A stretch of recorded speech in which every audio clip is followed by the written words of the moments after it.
Dick Taylor is an icon. He's very important to this whole area and does not want recognition for anything. He wants to be behind the scenes. He's one of the most important men in the history of this county.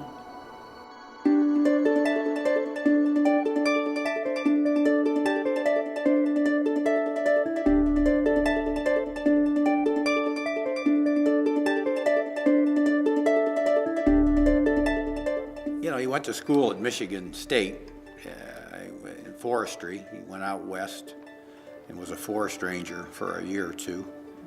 Probably figured that that wasn't really all it was cracked up to be, sitting in a fire tower all his life. So he came back, he went to work at Westinghouse in a lab.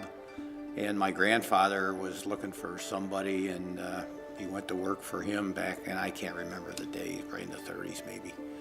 And been there ever since.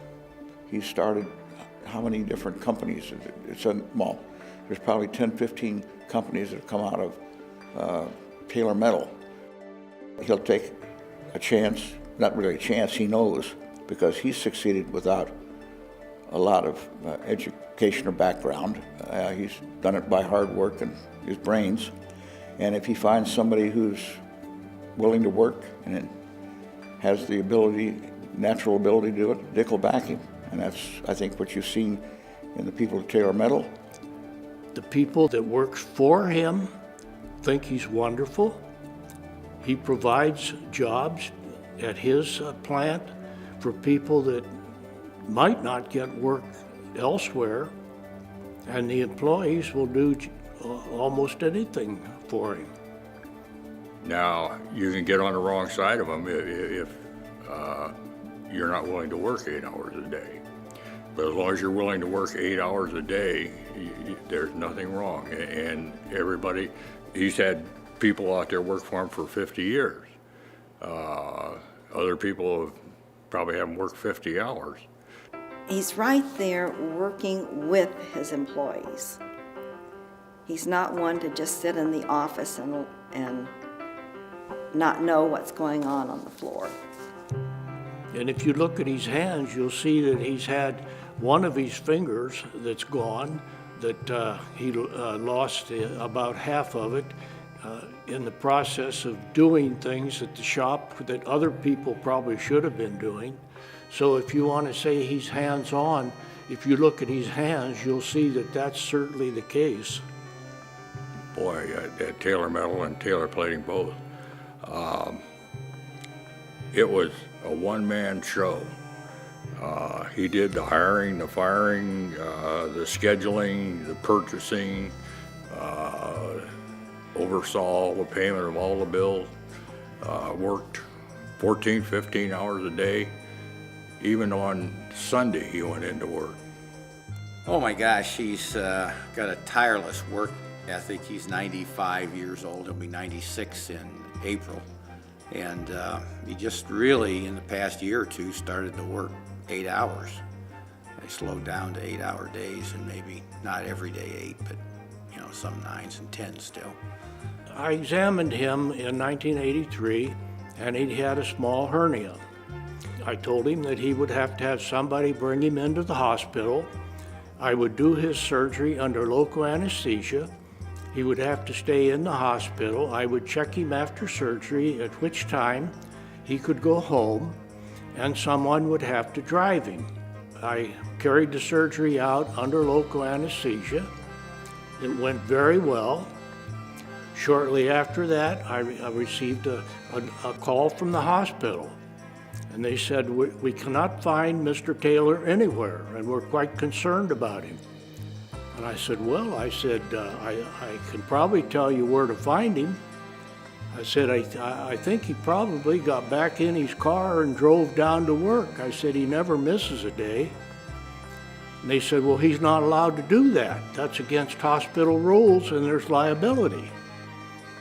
And I said, well, I'll tell you what. I said, you call down Taylor Metal Products and you explain that to him. He won't listen to me, so why don't you call him and tell him, and maybe he'll listen to you. He's very civic-minded, going clear back into the 60s. He is principally responsible for the Glenn W. Taylor camp down by Mifflin. Principal supporter of the Y. He's a big supporter of the United Way. And one of his sons has been a client at Progress Industries, or employee of Progress Industries, since it started almost. So over the years, through that connection and Dick's involvement, in fact, the whole family, Rick's been involved, his daughters-in-law have been involved, his wife's been involved, and he's provided work to the rehab Progress Industries ever since it opened. He's just more than willing to help those that are less fortunate than himself and his family, and particularly if it had to do with younger people. He has funded programs such as the swimming pool project in the summertime. The funds weren't available, and through his guidance, they were able to get the money that was necessary so they could open the pools in Mansfield for the underprivileged children. One of the things he commented about last week, he said it's a shame they're tearing down Simpson Junior High. He said it's too bad we can't figure out a way to save the gym in the back of it as a neighborhood recreation facility. The kids in the neighborhood need it. This is the kind of person he is. He's thinking of the community. He's willing to do what he has to get the project going, but does not want to take credit for it. You know, he's lived here for 96 years, and the community's been good to him, and I think he feels like he would like to give back to the community, and he kind of picks his favorite.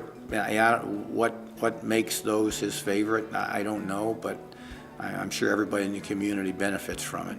He's been a wonderful person for the community, and he's been a wonderful person as a friend to me. Anybody that's ever gotten to know him after about 5 minutes, I don't think you can help but like the fella. I just think he's a really wonderful person. He lights up my life when I see him. He is so enthusiastic and like a big teddy bear. I just respect him so much. I think it's long overdue for my dad to get this award. I think I'm glad that somebody has put his name in the hat, so to speak. I think it was a wonderful choice, and I feel that he probably deserves considerably more awards than what he does get. He's been a lifelong resident of Mansfield. I think he cares about Mansfield.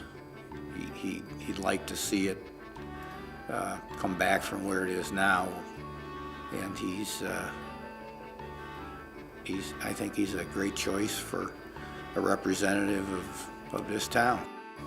Dick has done so much for this community without recognition. And I think it's time that the people of this community thank him for all of his hard work, all of his generosity, and for being such a nice guy to so many people.